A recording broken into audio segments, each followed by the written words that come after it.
Welcome back to Revenge Codex. My name is Riley Martin. I'm 28 years old. And on the 45th day of my marriage, I watched 4 federal agents walk into my husband's office building while he sat across from me at breakfast, telling me he loved me. He smiled at me over his coffee cup. That particular smile, the one that used to make me feel chosen, special, safe, the one I had spent 2 years believing inches.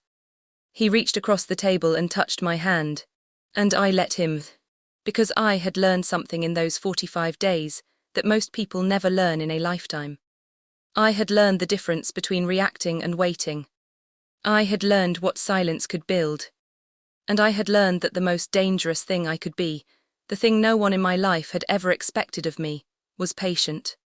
What he didn't know, sitting there with his hand on mine and his coffee going warm, was that I had made 7 phone calls in the past 3 weeks. That I had sat in 3 different offices with 3 different professionals. That I had documented everything, every transfer, every login, every lie, in a folder that was currently sitting in a safety deposit box at a bank he had never heard of, under an account he didn't know existed. He didn't know any of that. Because I hadn't told him. That's the thing about being underestimated your whole life. Eventually, you learn to use it. Before I go any further, where are you watching this from? Because I want to know who's with me tonight. Drop it in the comments. And if you've ever loved someone who turned out to be a completely different person than you thought, if you've ever felt like you were living inside a story someone else was writing, stay with me. Because this is going to get very specific, and some of it is going to hurt to hear. But I promise you, the ending is worth it. Let me tell you what people believed about me, because it matters. They believed I was soft. The kind of woman who floated through life on good intentions and poor judgment. My mother used to say it with love, or what she called love, Riley. You're just too trusting. My older sister said it with impatience. My college roommate said it with affection.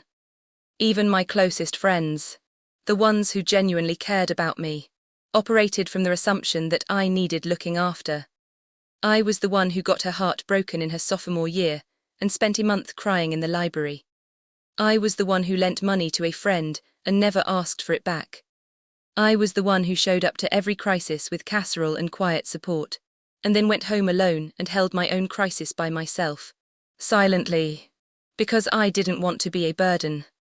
People saw that and they drew conclusions. What they didn't see, what no one saw, because I never particularly needed them to, was the other half of who I was. The half that had graduated top of her accounting program at 22.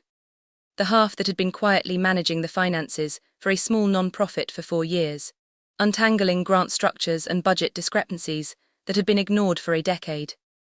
The half that could read a balance sheet the way some people read novels, with real absorption, with pattern recognition, with the specific pleasure of finding the thing that doesn't belong. I was good at numbers.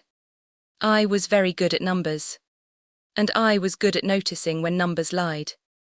I had never particularly advertised this. It wasn't false modesty. It was more that the people around me had already decided who I was, and correcting them felt exhausting and pointless. So I let them think what they thought. Riley. Sweet. Soft. Trusting. I carried that identity into my relationship with Daniel Ashworth. I met Daniel at a work event. Not my work, his. I had gone with a friend who knew someone in his office, one of those cascading social invitations where you end up somewhere you didn't expect, dressed slightly wrong for the occasion, holding a drink you didn't really want. Daniel was across the room, and he was exactly the kind of man who fills a room without seeming to try. Tall. Composed. The kind of handsome that reads as earned rather than inherited. He was talking to 3 people, and making all 3 of them feel like the most important person present. I noticed that. I filed it away without knowing why. He found me 40 minutes later by the window. I remember thinking it was deliberate, that he had clocked me and waited and then moved with purpose. I was right. I know that now. You're the only person in this room who looks like you're actually thinking, he said. It was a good line. It worked because it was specific, and because it was slightly true, and because it flattered me in a way that also felt like observation rather than flattery. I laughed. We talked for 2 hours. I went home thinking about him. That was 2.5 years ago. The first year was what I can only describe as intentional. I mean that in both directions. He was intentional about making me fall in love with him. And I, being exactly who I was, observant, analytical, just not directing those skills at him, did. He was generous, thoughtful in the specific way that requires paying attention to someone, remembering small details and returning to them weeks later. He asked questions and actually listened to their answers. He made me feel, for the first time in a long time, like the person I actually was rather than the person everyone assumed I was. He told me early on that he ran his own investment firm. A boutique operation, he said, smaller than the big names, but more focused, more strategic. He had clients, he had returns, he had a reputation in certain circles that I wasn't part of. I had no reason to doubt any of this. I had no reason to do anything other than take him at his word, because he was my boyfriend, and then my fiancé, and because I was in love with him, and because love, real love, the kind that gets into your bones, has a way of softening the edges of your analytical mind. That's not weakness. I want to be clear about that. That is what it means to be human. But it also meant that when certain things happened, I absorbed them as quirks rather than patterns. I filed them in the soft folder, not the critical ones. The quirks. Let me tell you about the quirks. He never let me touch his phone. I don't mean he was possessive about it in an obvious way, no snatching it away, no visible panic. It was more architectural than that. The phone simply always ended up face down on surfaces near him. Whenever I was in the vicinity and it buzzed, he would glance at it and then pocket it with the smooth, unconscious efficiency of someone who had practiced the motion until it looked natural. I told myself he was private. I told myself that was actually respectful. He wasn't the kind of man who was always on his phone around me. That sentence mattered. I just didn't know it yet. He handled all our shared finances from the beginning. This seemed reasonable. Even practical. He was in finance. He knew what he was doing. And I trusted him. He set up a joint account for household expenses that we both contributed to. He paid our rent. He covered vacations. When I offered to contribute more, he waved it off with the kind of confident generosity that felt like care.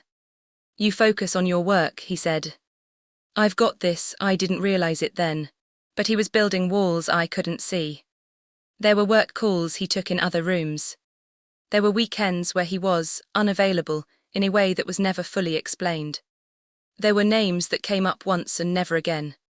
There were numbers in conversation, returns, clients, projections that shifted in small ways over time, the way a story shifts when it's being managed rather than remembered.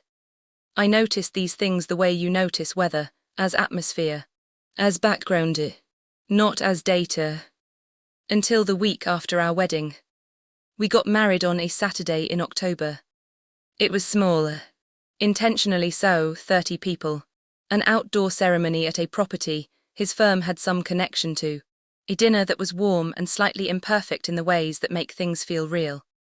I wore a dress I had found 6 months earlier in a consignment shop and altered myself. My sister cried.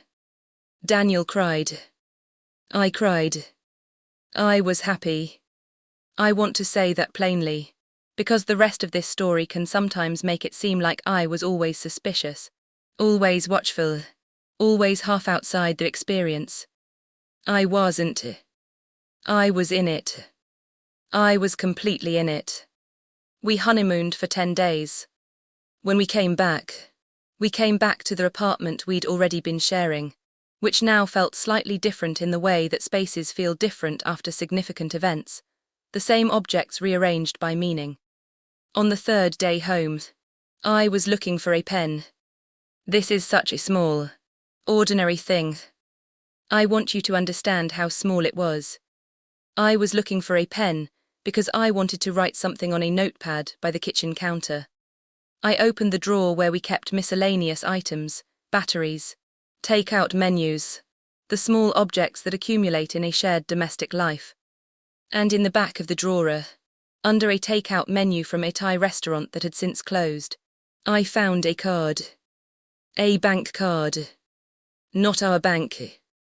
Not the joint account. A bank I didn't recognize, with his name on it, connected to an account number I had never seen.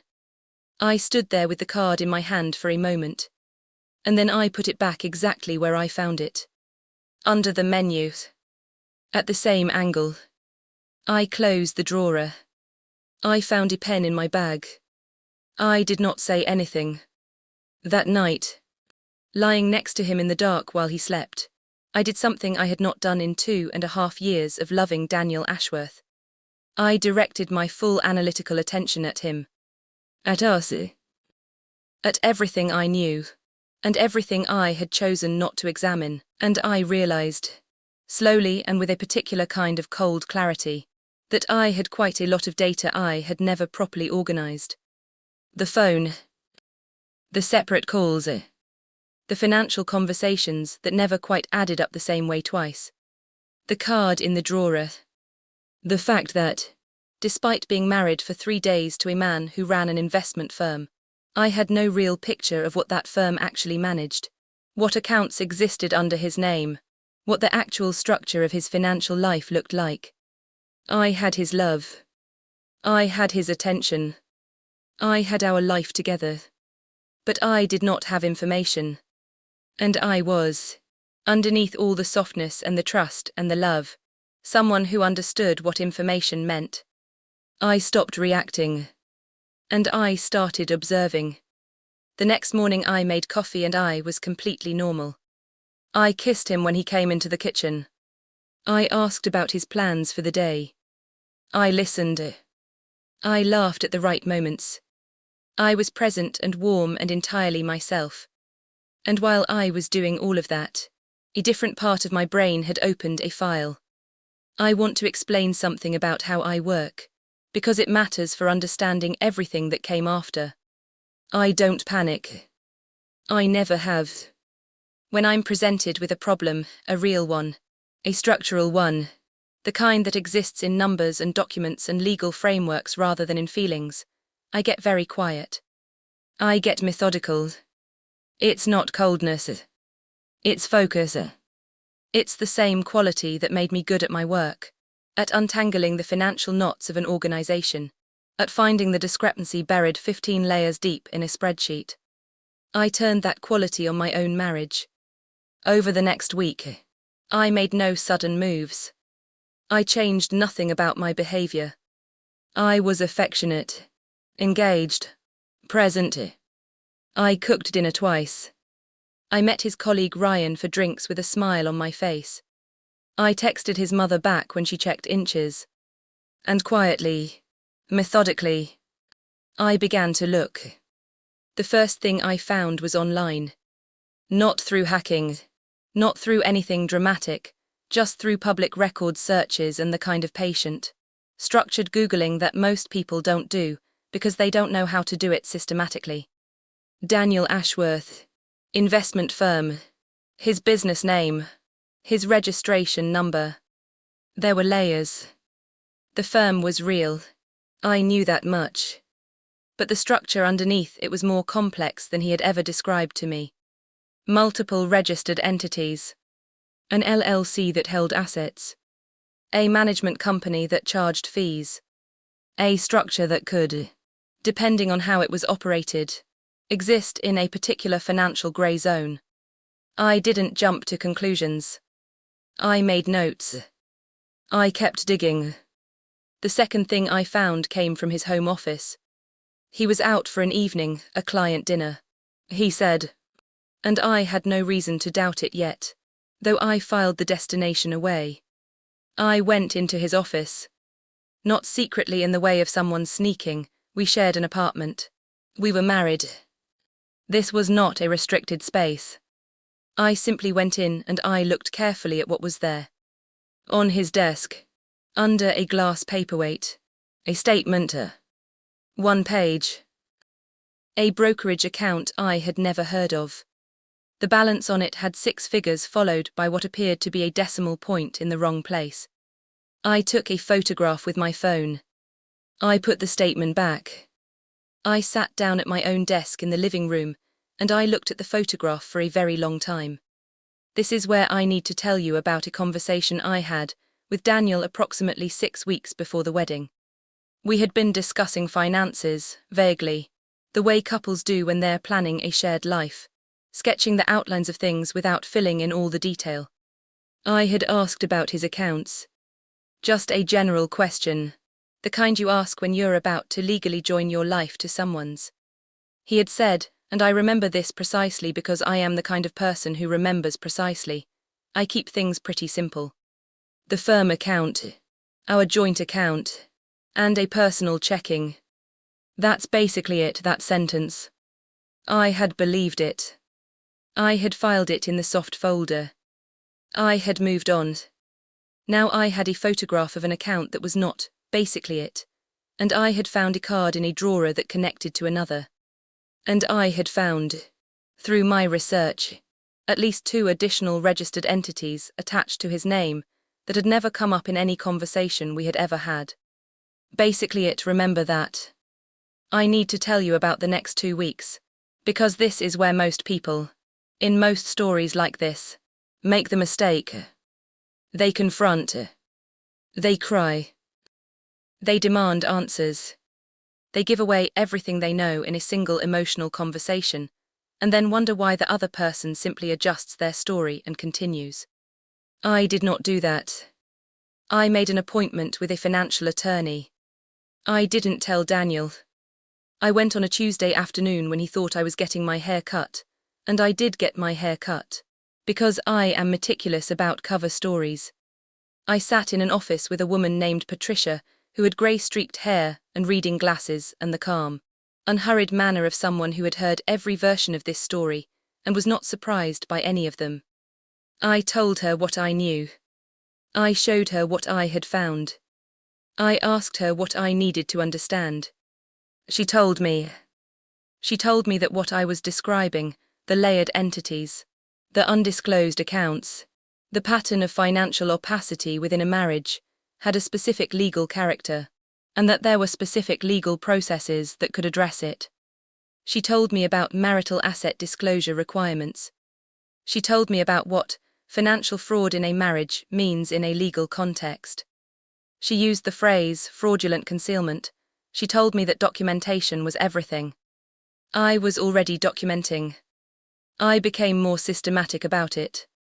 This is what I want you to understand about the next 3 weeks. I never broke character. Not once. I was Riley, warm, trusting, slightly soft Riley every single day. I made dinner. I laughed at his jokes.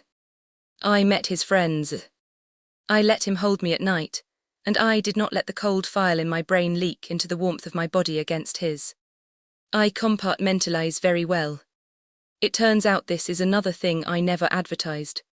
The 3rd week, something happened that changed the geometry of everything. I was at work. I work remotely, mostly, doing contract accounting work for several small organizations. I was doing what I always do, running through financials, and I got a call from a number I didn't recognize. I almost didn't pick up. I picked up. The man on the other end said his name and the name of the agency he worked for, and I felt the floor shift slightly under my feet. He asked if I was married to Daniel Ashworth. I said yes. He said he wasn't able to share details at this stage, but that there was an active investigation, and that if I had documentation related to my husband's financial accounts, it might be relevant to that investigation, and that he would like to meet with me. I wrote down his badge number. I said I needed to verify his identity before I met with anyone. He said that was completely reasonable and gave me a number to call back. I hung up. I sat very still for approximately 4 minutes. Then I called the agency's official public number, verified the agent's identity, called him back, and scheduled a meeting for the following Thursday. I did not tell Daniel. The meeting lasted 2 hours. I brought everything I had, the photographs, the printed public records, the notes I had made, the timeline I had constructed. Patricia had advised me on how to present it. I presented it clearly, without emotion, with the specific precision of someone who understands that documentation is a form of argument, and that argument should be clean. The agent across from me said very little. He asked occasional questions. He took copies of what I had brought. At the end, he said that my documentation was significant, and that things would likely move quickly now, and that I should continue to behave normally around my husband. I told him that would not be a problem. He looked at me for a moment. I don't know what he expected, tears. Maybe. Fear. Some version of the woman who has just found out her husband is not what she thought, who is shaking or breaking down or demanding answers. Whatever he expected, I could tell I wasn't it. You've been very composed, he said. Not quite a compliment. More like an observation about something slightly unusual. I've had time to process, I said. What I meant was, I have been processing this for 3 weeks, and I have already arrived at the other side of the grief, and now I am in the part that requires clarity. I drove home. I made pasta. Daniel came home at 7 and told me about his day. I told him about mine, which was technically accurate in every detail, that didn't involve a federal agent and 2 hours in a conference room. That was a Thursday. By the following Wednesday, I had taken another quiet, unhurried step. I had opened my own account at a bank Daniel didn't know I used. I had redirected my income there. I was a contractor. My payments came to me. This was well within my rights. I had begun moving the money I had contributed to our shared household account, only my contributions, documented carefully against the amounts I'd deposited, back to myself. Patricia had advised me on what I could and couldn't do legally. I stayed carefully within those lines. I was not stealing. I was not hiding. I was making sure that when the moment came, whatever the moment looked like, I was standing on solid ground. I was also, quietly, thinking about where I was going to live. There's something no one tells you about this particular kind of grief. The grief of realizing that the person you love is not who you believed they were. The grief that comes not all at once but in layers, as each new piece of information rearranges what you thought you understood. At night, when he was asleep and I was lying next to him in the dark, I let myself feel it. Just then. Just in those quiet hours when there was no performance required. I missed him. I missed the version of him that I had believed inches. I missed the warmth of being genuinely loved by someone who genuinely knew me. I didn't know yet whether he had ever genuinely known me. I thought about the first night we met. The window. The only person in this room who looks like you're actually thinking, had he meant it? Had any of it been real? Or had I been, from the beginning, a function in a larger calculation I hadn't been invited to understand? I didn't have answers to those questions. And in the daylight, I made myself set them aside. Because grief, however necessary, is not what was needed. What was needed was clarity, precision, and patience. What happened next? Though what happened on the 43rd day of my marriage, I had not fully anticipated. We were at dinner with his business partner Marcus and Marcus's wife, Joel, at a restaurant that was slightly too expensive and slightly too loud, and exactly the kind of place Daniel liked because it signaled a particular kind of success. I had met Marcus several times. He was the kind of man who laughed too easily and made eye contact for too long, and treated his own wife like a charming accessory. Joel, I had always thought, was significantly more intelligent than Marcus understood. Conversation was normal for the first 40 minutes. Wine. Work. Obliquely. Some travel. The sort of dinner table exchange that is more performance than communication. And then Marcus said something. He said it to Daniel, not to me. A slightly lowered voice, the way men speak to each other at a dinner table when they think the women are engaged in their own exchange. But I was not engaged in my own exchange.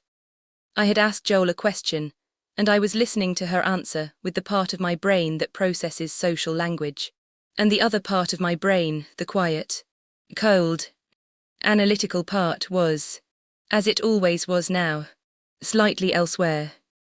Marcus said, "The Cayman account, is that still accessible?" With everything going on, Daniel's response was immediate and smooth. "We'll talk Monday," 2 sentences. Approximately 4 seconds. I did not look up from my conversation with Joel. I asked a follow-up question about her garden, which she'd been describing, and I listened to the answer, and I held those 2 sentences in the cold file in my brain, where everything important was kept. Cayman account. That was new data. The next morning, I called Patricia. She told me that offshore accounts in the context of a domestic financial fraud investigation were significant. She told me I should relay this to the agent I had met with. She told me to write down exactly what I had heard. Exact words. Time. Date. Location. Who else was present. I had already done all of that. I emailed the agent before I called Patricia. He responded within 2 hours. He said this was helpful.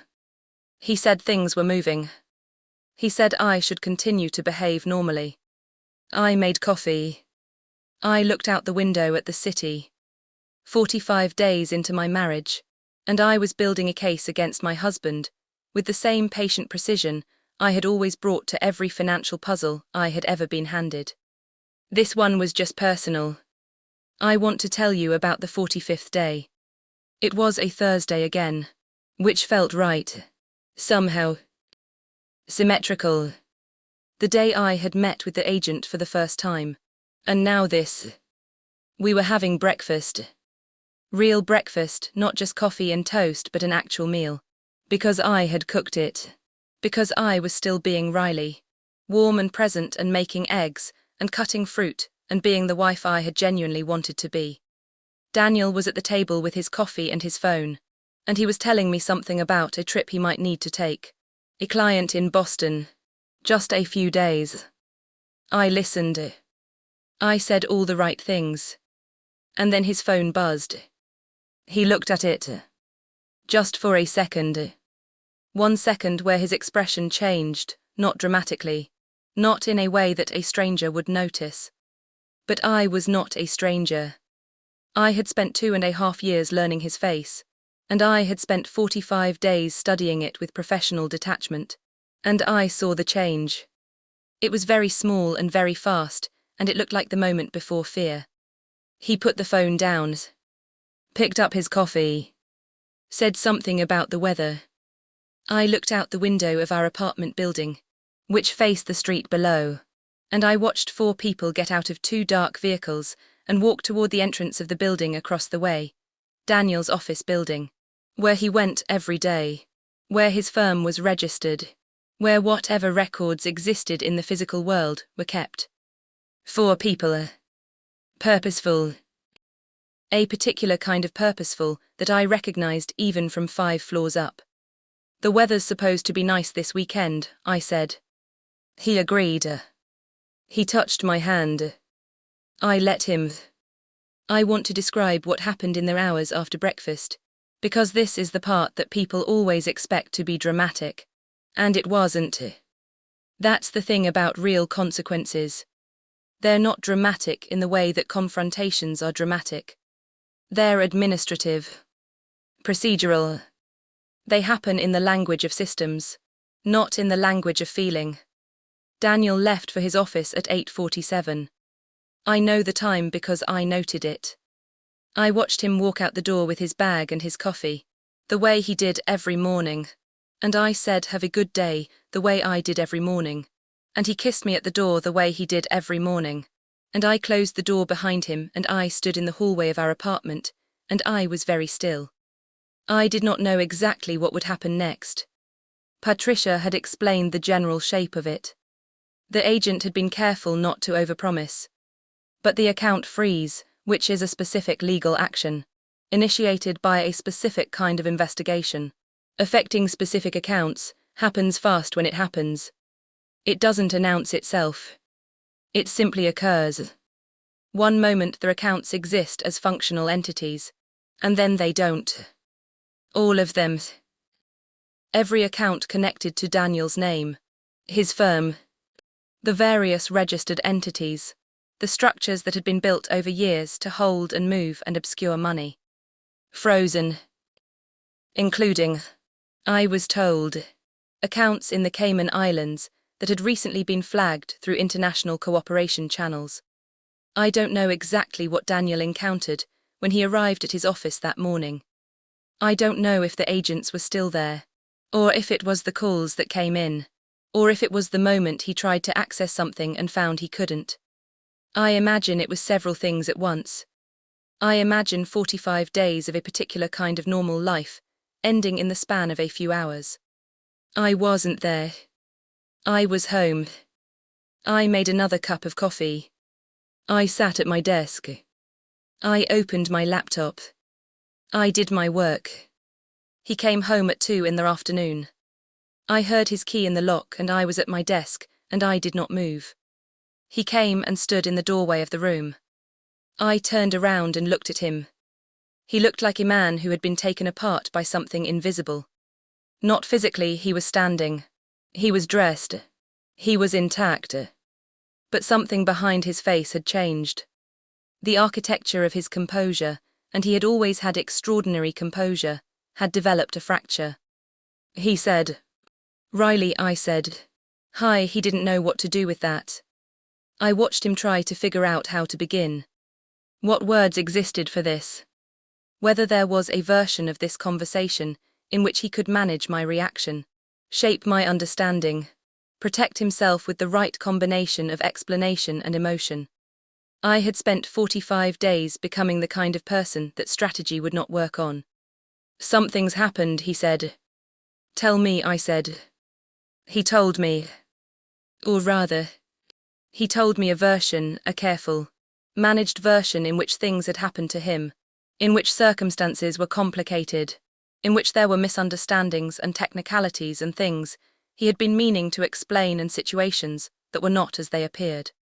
He was good at it. He was genuinely good at it. Even now. Even fractured. There was skill in the way he organized his words. I listened to the whole thing without interrupting.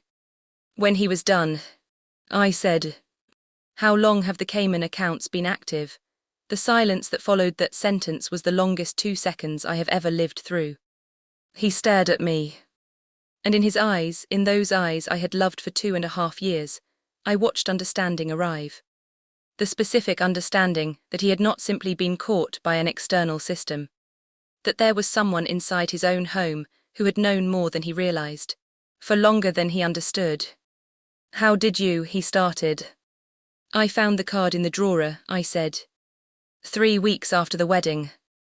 "I've been documenting since then." Another silence. "You've been," he stopped.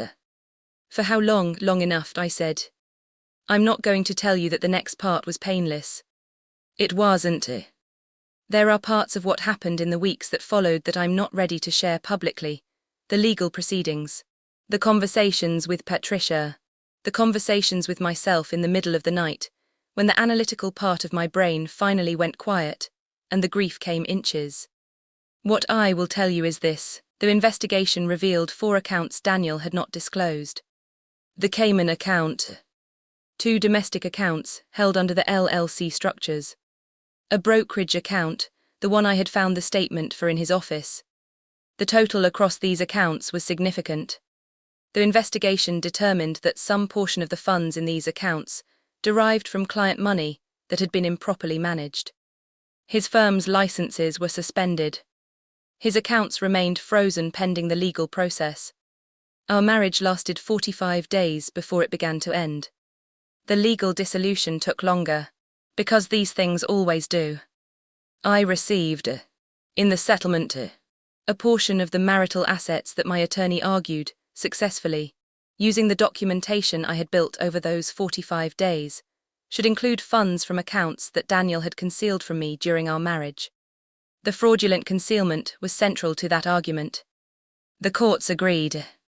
I also received something no financial settlement can itemize. I received the knowledge that when I had been tested, when the person I loved most had turned out to be something other than what I believed, I had not fallen apart. I had not confronted in anger or pleaded in grief. I had done the thing I had always quietly known how to do. I had looked at the numbers until they told the truth. 6 months after the divorce was finalized, I got a text from Joel, Marcus's wife, from the dinner. The woman who had been describing her garden while I filed away 2 sentences about a Cayman account. She said, "I always knew you were the sharpest person at that table. Took them all a while to figure it out. I looked at the text for a long time. Then I smiled, not the performed smile, not the managed one, but the real one, the one that lives in the part of you that knows exactly who you are." And I typed back, "Better late than never. I am still 31 days away from my 29th birthday. I am living in an apartment that is smaller than the one I shared with Daniel, and is entirely mine. I am doing work I am good at. I have a safety deposit box at a bank under my own name, with documentation I hope I never need to use for anything, because I hope never to need it. I have friends who didn't know the whole story until recently, and who, when I told them, looked at me differently, not with pity, but with the particular respect that comes from seeing something in someone you underestimated. My mother says I've changed. I told her I haven't. I've just stopped apologizing for the parts of myself I used to keep quiet. There's a version of this story where I am a victim, where I fell in love with the wrong person and got deceived and had to survive it. That version is technically accurate. But that's not the story I'm telling, because that's not how I lived it. I lived it as a woman who found a card in a drawer and made a decision, who went to a hair appointment and a legal consultation on the same afternoon, who shared a bed with someone she was documenting, who sat across a breakfast table on the 45th day of her marriage and watched consequences arrive, and said the weather's supposed to be nice this weekend, and meant every word. Soft. Sweet. Trusting. That's what they thought. What I actually was, what I had always been, what I carried quietly in a life where no one thought to look, was precise. And patient. And entirely, completely ready. If you're watching this and you're in something, a relationship, a situation, a moment where you feel like you're being underestimated, overlooked, managed, I want to say one thing to you. Your greatest advantage is the thing they don't know about you. Don't spend it all at once. Be patient. Document everything. Find the right people to trust, not with your emotions, but with your strategy. And when the moment comes, don't make it dramatic. Don't make it loud. Don't give them the confrontation that lets them perform their innocence. Just let the numbers tell the truth. They always do. Eventually. My name is Riley Martin. I'm 28 years old. And the most dangerous thing I ever did was stay quiet long enough to know exactly what I was dealing with. Everything after that was just execution.